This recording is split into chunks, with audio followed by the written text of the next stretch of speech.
1400 വർഷങ്ങൾക്ക് മുമ്പ് അല്ലാഹുവിന്റെ പ്രവാചകൻ സല്ലല്ലാഹു അലൈഹി വസല്ലമ തങ്ങൾ 40ാമത്തെ വയസ്സിൽ പടച്ചവനെ ജബലന്നൂറിന്റെ പർവ്വതത്തിന്റെ മുകൾ തട്ടിൽ അല്ലാഹുവിന്റെ റസൂൽ ഒറ്റയ്ക്കിരിക്കുമ്പോ പ്രവാചകന്റെ മുന്നിലേക്ക് മുഖറബുൽ അംലാക്ക് മലക്ക്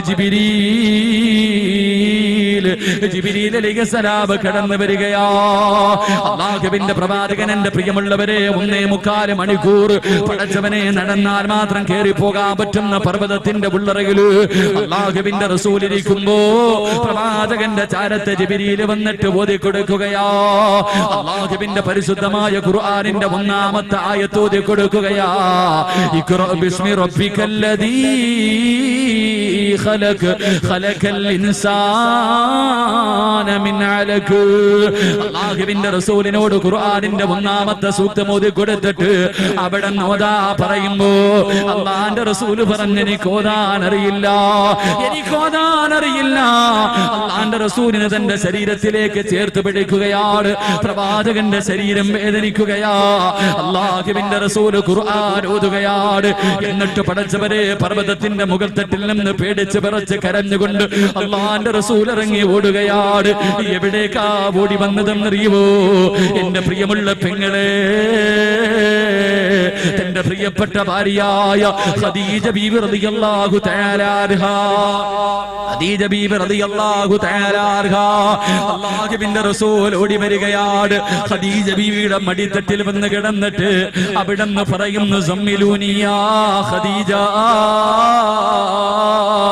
എന്നെ വന്ന് പുതപ്പിക്കുവോ ഖദീജ, എന്നെ വന്ന് പുതപ്പിക്കുവോ ഖദീജ. അല്ലാഹുവിന്റെ റസൂൽ ഖദീജ ബീവിയുടെ മടിത്തട്ടിൽ കിടന്നു നടന്ന സംഭവങ്ങൾ മുഴുവനും പറഞ്ഞു കൊടുക്കുകയാണ്. ഭാര്യയോടാണ് സർവ്വതും പറഞ്ഞത്, ഭാര്യയോടാണ് സർവ്വതും പറഞ്ഞത്. അല്ലാഹുവിന്റെ റസൂൽ തന്റെ പ്രിയപ്പെട്ട ഭാര്യയോട് പറഞ്ഞു കൊടുക്കുമ്പോ ഖദീജ ബീവി റളിയല്ലാഹു തആല അൻഹാ ഇടത് കൈകൊണ്ട് തന്റെ ഭർത്താവിന്റെ തലയിൽ പിടിച്ചിട്ട് മടിയിലേക്ക് ചേർത്ത് പിടിച്ചിട്ട് വലത് കൈയെടുത്തിട്ട് അല്ലാഹുവിന്റെ റസൂലിന്റെ തലയിൽ ഇങ്ങനെ കൈവെക്കുകയാണ്. എന്നിട്ട് പ്രവാചകന്റെ തലയിലെ രോമങ്ങൾക്കിടയിലൂടെ തന്റെ കൈകൊണ്ട് ഇങ്ങനെ തലോടിയിട്ട് തന്റെ ഭർത്താവിനെ കെട്ടിപ്പിടിച്ചിട്ട് പറയുന്നു, നബിയേ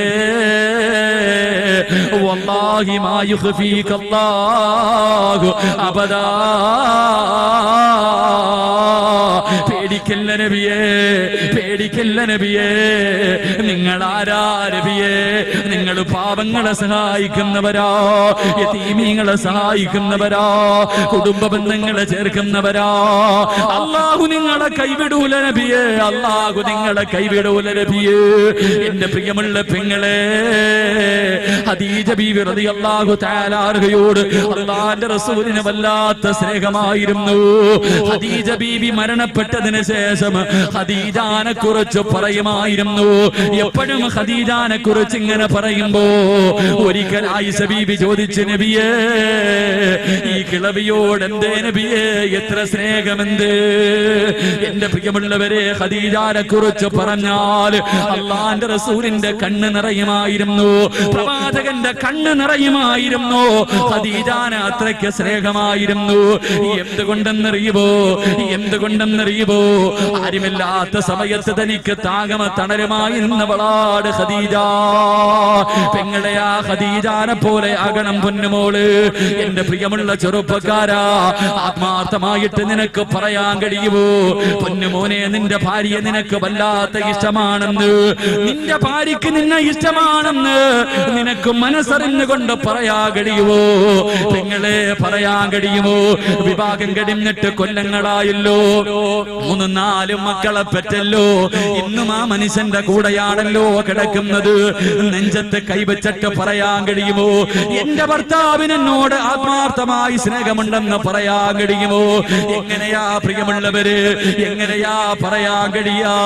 ചില പെണ്ണുങ്ങൾ തന്റെ ഭർത്താവിന്റെ മുഖത്ത് നോക്കിയിട്ട് പറയും, നിങ്ങളാണ് എന്റെ ജീവിതം തുലച്ചത്, നിങ്ങളാണ് എന്റെ ജീവിതം തുലച്ചത്. എപ്പോഴും കുത്തുവാക്കുകളാണല്ലോ, പരിഹാസങ്ങളാണല്ലോ, കളിയാക്കലാണല്ലോ.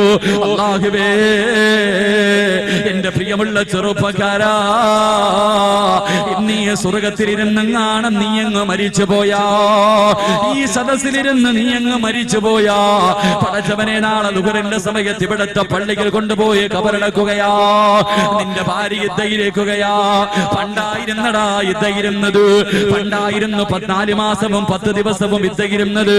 ഇന്നൊക്കെ മാറി ചെറുപ്പക്കാരാ.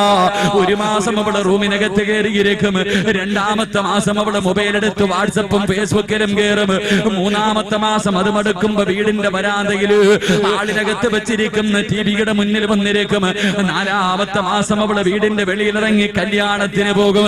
4 മാസവും 10 ദിവസം കഴിയുമ്പോ അതാ ഒരാള് വന്നിട്ട് പറയുന്നു, നിനക്കൊരാലോചന വന്നിട്ടുണ്ട്.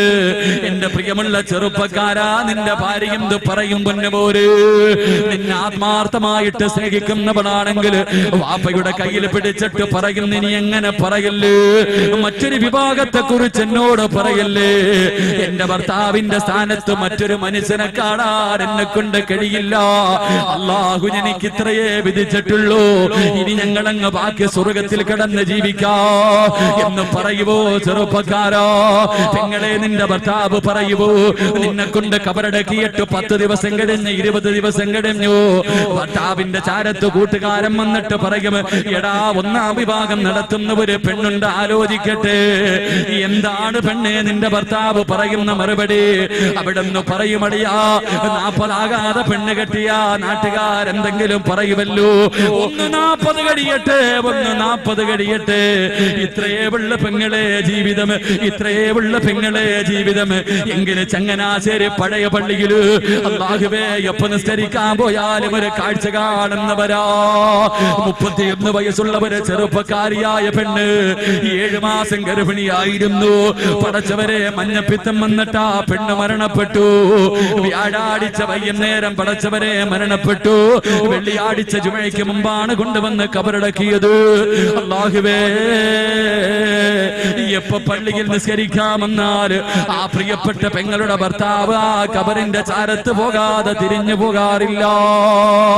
റബ്ബേ, നോമ്പ് തുറക്കുന്നത് ഭാര്യയുടെ കബറിന്റെ ചാരത്തിരുന്നാട്, നോമ്പ് തുറക്കുന്നത് ഭാര്യയുടെ കബറിന്റെ ചാരത്തിരുന്നാ. അല്ലാഹുവേ, 27ാം രാവ് കഴിഞ്ഞ 27ാം രാവില് 3 മണി കഴിഞ്ഞു റബ്ബേ പള്ളിക്കാട്ടിലൊരു വെള്ളത്തൊപ്പി കണ്ടു. അല്ലാഹുവേ, നോക്കുമ്പോ തന്റെ പ്രിയപ്പെട്ട ഭാര്യയുടെ കബറിന്റെ ചാരത്തിരുന്ന് കരയുകയാ. പെങ്ങളെ, നിന്റെ ഭർത്താവ് അങ്ങനെ വന്നിരിക്കുവോ? അവസാനം ആ ചെറുപ്പക്കാരന് 3 വയസ്സുള്ളവര് പൊന്നുമോനുണ്ട്. വാപ്പയും മകനും കൂടെ ഉമ്മയുടെ കബറിന്റെ ചാരന്നിട്ട് സംസാരിക്കുകയാ.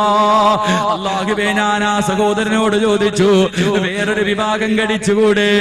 ഈ പൊന്നുമോൻ ഉമ്മയുടെ സ്നേഹം കിട്ടിയിട്ടില്ലല്ലോ. പറഞ്ഞത് മാത്രമേ എനിക്ക് ഓർമ്മയുള്ളൂ. പൊട്ടിക്കരഞ്ഞെന്നെ കെട്ടിപ്പിടിച്ചിട്ട് പറയുന്ന, ഉസ്താദ്, എന്റെ ഭാര്യ മരിച്ചെന്ന് പറയല്ലേ, എന്റെ ഭാര്യ മരിച്ചെന്ന് പറയല്ലേ. അവളുടെ സ്ഥാനത്ത് മറ്റൊരു പെണ്ണിനെ കാണാൻ എന്നെ കൊണ്ട് കഴിയില്ല. പെങ്ങളെ, ഇതാണ് പൊന്നുമോളെ സ്നേഹം. അതുകൊണ്ട് പരസ്പരം മനസ്സിലാകിയിട്ട് ജീവിക്ക്.